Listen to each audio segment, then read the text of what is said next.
आदाब नाजरीन, आप देख रहे हैं दक्कन न्यूज़। दक्कन न्यूज़ में आपका खैर मकदम है। आइए देखते हैं आज की अहम खबरें। रियासती वज़ीर आला के चंद्रशेखर राव ने आज मिटपल्ली मंडल के मौत से रेगुंटा में रुकन असम्बली बालिका सिमन के अंजहानी वालिद बालिका सुरेश की मौत पर बालिका सिमन और इनके अफराद ख़ानदान को पुरसा दिया और अंजहानी बालिका सुरेश की तस्वीर पर फूल मालाएँ चढ़ाए। इस मौके पर पुलिस का भारी बंदोबस्त देखा गया। इनके हमरा रियासती वज़ीर कोपुला ईश्वर, पेद्दापल्ली रुकन पार्लियामेंट वेंकटेश, सदर नशीन ज़िला परिषद रुकन असम्बली कोरटला के विद्यासागर राव के अलावा दीगर मौजूद थे।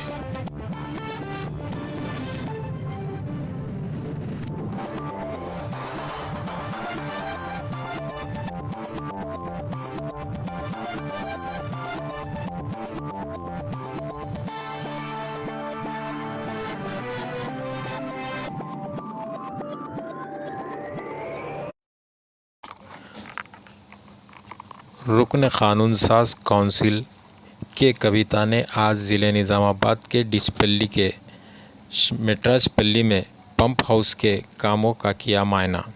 इस मौके पर एमएलसी के कविता ने कहा कि इस पंप हाउस की तकमील से 2 लाख एकड़ अराज़ी को सैराब किया जाएगा। ओहदेदारों ने कहा कि किसानों की अराज़ी को इससे कोई नुकसान नहीं पहुंचेगा। ये पहला मौका है कि रियासत में जदीद टेक्नोलॉजी से बहुत बड़ा प्रोजेक्ट शुरू किया गया है और बहुत जल्द तकमील तक पहुंच जाएगा।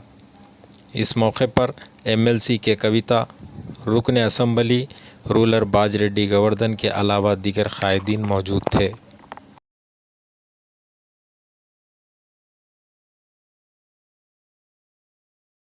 నిజామాబాద్లో ప్యాకేజ్ 21 నిర్మాణం కావడం అన్నది మా అందరికి కూడా చాలా సంతోషం. ఎందుకంటే భూములు కోల్పోకుండా రైతుల పొలాల కింద నుండే పైప్ లైన్ ద్వారా ప్రతి ఎకరాకు నీరు అందించేటటువంటి ఒక మహత్తరమైనటువంటి ప్యాకేజ్ 21. ఇది నిజామాబాద్ జిల్లాలో ఉండడం మా అందరి అదృష్టంగా మేము భావిస్తూ గౌరవ ముఖ్యమంత్రి గారికి ధన్యవాదాలు తెలియజేస్తా ఉన్నాము. ఈ ప్యాకేజ్ 21 ద్వారా నిజామాబాద్ జిల్లాలో 2 లక్షల ఎకరాలకు కూడా సాగునీరు అందబోతా ఉన్నది.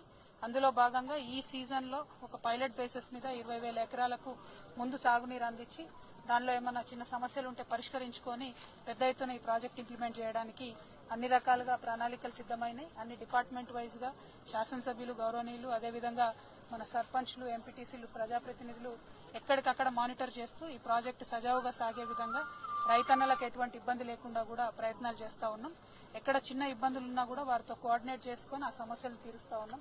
ఉదాహరణకి ఈ ప్యాకేజ్ 21లో భాగంగా ఎక్కడైతే మంచిప్ప చెరువు నిర్మాణం జరుగుతూ ఉన్నదో అక్కడ రైతన్నలకు కొంత ఇబ్బంది ఉన్నది. కోల్పోతున్నటువంటి భూమికి సంబంధించి వారికి కొంత ఆందోళన ఉంది. వాటిని కూడా ఎప్పటికప్పుడు మా ప్రజాప్రతినిధులు, గౌరవ శాసనసభ్యులు మేము మాట్లాడుతూ ఉన్నాం. వారికి కూడా కాంపెన్సేషన్ చక్కగా ఇచ్చి న్యాయం చేసి మంచిప్ప రిజర్వాయర్ కెపాసిటీని పెంచుకొని భారతదేశంలో నిలిచిపోయేటటువంటి ఒక ప్రాజెక్టుని తప్పకుండా గౌరవ ముఖ్యమంత్రి గారి నాయకత్వంలో నిర్మాణం చేస్తాం. ఈ పనులు వేగంగా సాగుతూ ఉన్నాయి.